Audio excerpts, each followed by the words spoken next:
बिस्मिल्लाहिर्रहमानिर्रहीम। अस्सलाम वालेकुम दोस्तों। दुनिया में आज भी कुछ जर्नेलों को अपने जुल्म व बर्बरियत की वजह से याद किया जाता है, तो कुछ को अपने इंसाफ और अदल की वजह से दुनिया याद रखती है।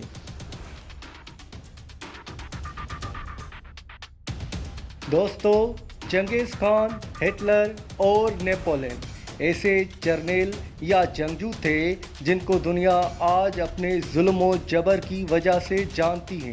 आज हम तारीख के अवराक से नेपोलियन के बारे में जानेंगे, जिन्होंने पूरे यूरोप का नक्शा ही बदल डाला था। नेपोलियन जितना बहादुर और निडर था, वो उससे कई ज़्यादा जालिम भी था, लेकिन उसका जुल्म हिटलर और चंगेज़ खान जैसा नहीं था, क्योंकि ये अपनी फ़ौज को अपना सब कुछ मानते थे। ये ऐसी जज्बाती तकरीरें करते थे जिसको सुनकर नेपोलियन आर्मी के हौसले बुलंद हो जाते थे और वो जंग के मैदान में दुश्मन को ज़ेरो ज़बर करते थे। दोस्तों, नेपोलियन के लिए मशहूर हैं कि वो बहुत ही तेज़ दिमाग वाले एम्परर थे और कभी भी दुश्मन को आसानी से जीतने नहीं देते थे। अगर कभी भी जंग में शिकस्त करीब होती थी तो फ़ौरन कोई नई टैक्टिक्स अपनाकर दुश्मन को शिकस्त से दो चार कर देते।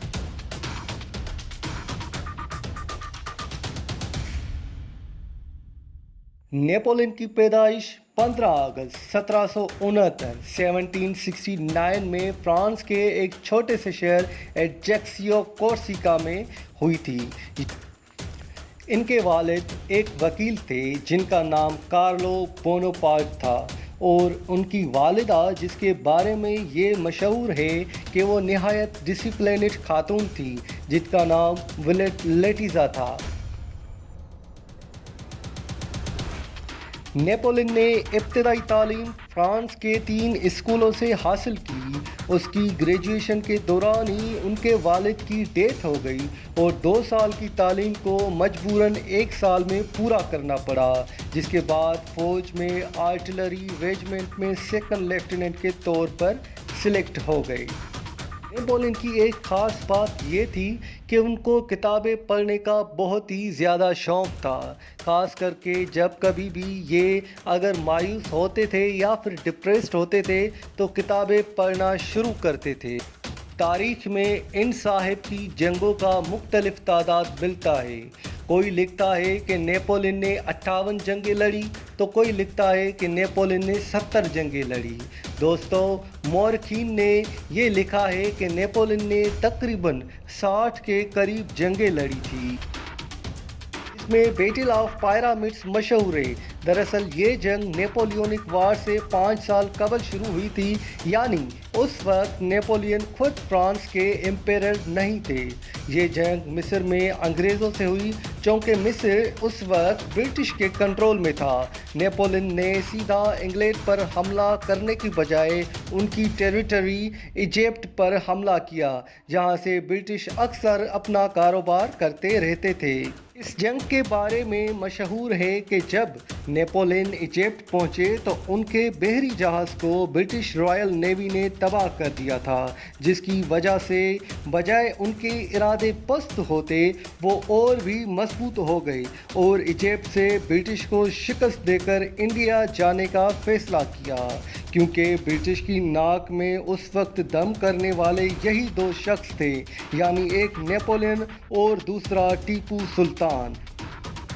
नेपोलियन का इरादा था कि वो टीपू सुल्तान के साथ मिलकर इंडिया से, यानी कि सब कॉन्टिनेंट से ब्रिटिश को भगा दे।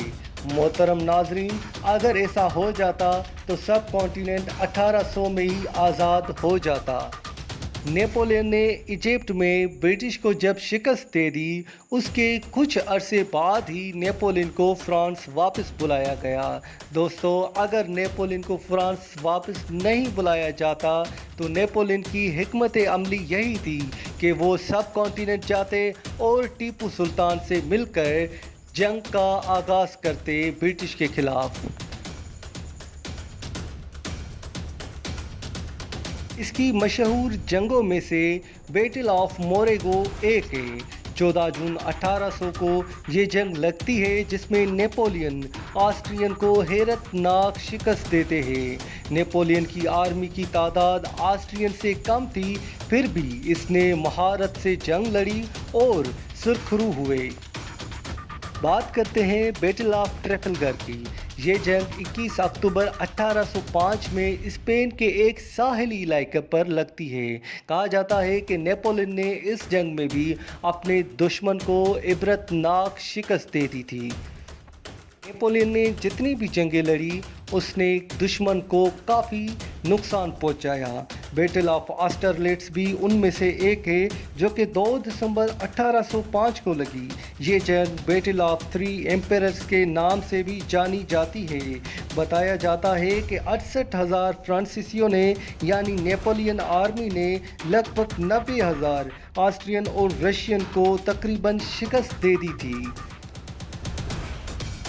किसे पता था कि बैटल ऑफ वाटरलू इस बहादुर और निडर एम्पायर की आखिरी जंग साबित होगी। बैटल ऑफ वाटरलू इस जंग के बारे में मशहूर है कि इस जंग ने पूरे यूरोप का नक्शा ही बदल डाला था।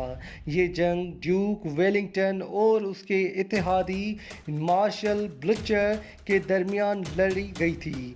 ये जंग नेपोलियन के लिए बदतरीन जंग साबित हुई जिसमें नेपोलियन को कमर तोड़ शिकस्त हुई थी। ऑफ वाटरलू में शिकस्त खाने के बाद जब नेपोलियन को गिरफ्तार किया गया तो उसको जलावतन की सज़ा सुनाई गई। दोस्तों, नेपोलियन को एटलांटिक के एक जजीरे में जलावतन किया गया था जिसका नाम था सेंट हेलिना। कहा जाता है कि वो वहाँ पर 6 साल तक जिंदा रहे और फिर एक बीमारी की वजह से मर गए।